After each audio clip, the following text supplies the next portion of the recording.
Adam was a quiet young man, the kind who moved through people's lives without noise, yet left a deep impression that was only noticed after he was gone. Shyness walked beside him, not because he was weak, but because he felt more than he spoke and loved more than he showed. At the company where he worked, Lily was his complete opposite, a beautiful, confident woman whose presence filled every room. When she walked into the office, the atmosphere shifted effortlessly, and eyes turned toward her without thinking. She was successful, independent, and used to admiration. From the first time Adam saw her, he felt something different. It wasn't a passing crush, but a quiet feeling that grew slowly in his heart, like a flower afraid to bloom. He never tried to get her attention with bold words or gestures. His love lived in the small details most people overlooked. He noticed her moods from a distance, knew when she needed silence and when exhaustion weighed on her.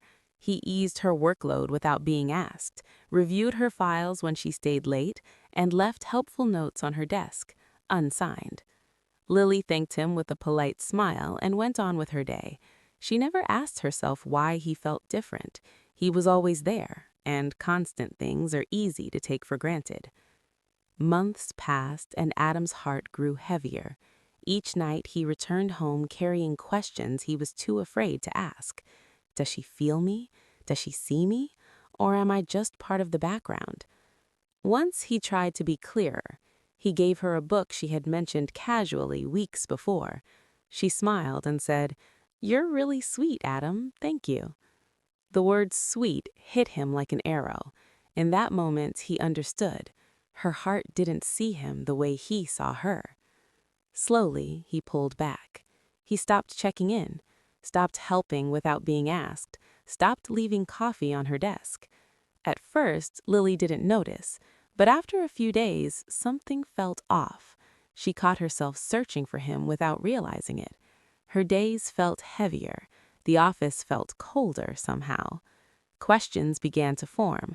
Why doesn't Adam talk anymore? Why does his absence feel so loud? One night, alone, memories returned to her, moments she had ignored before. How he listened when she spoke, how he remembered details no one else did, how his quiet presence always made her feel safe. That was when the painful truth became clear. She had been loved, but she hadn't been paying attention. Fear settled in her chest, fear that she had realized it too late. The next morning, she saw him sitting at his desk, calm as always, but distant.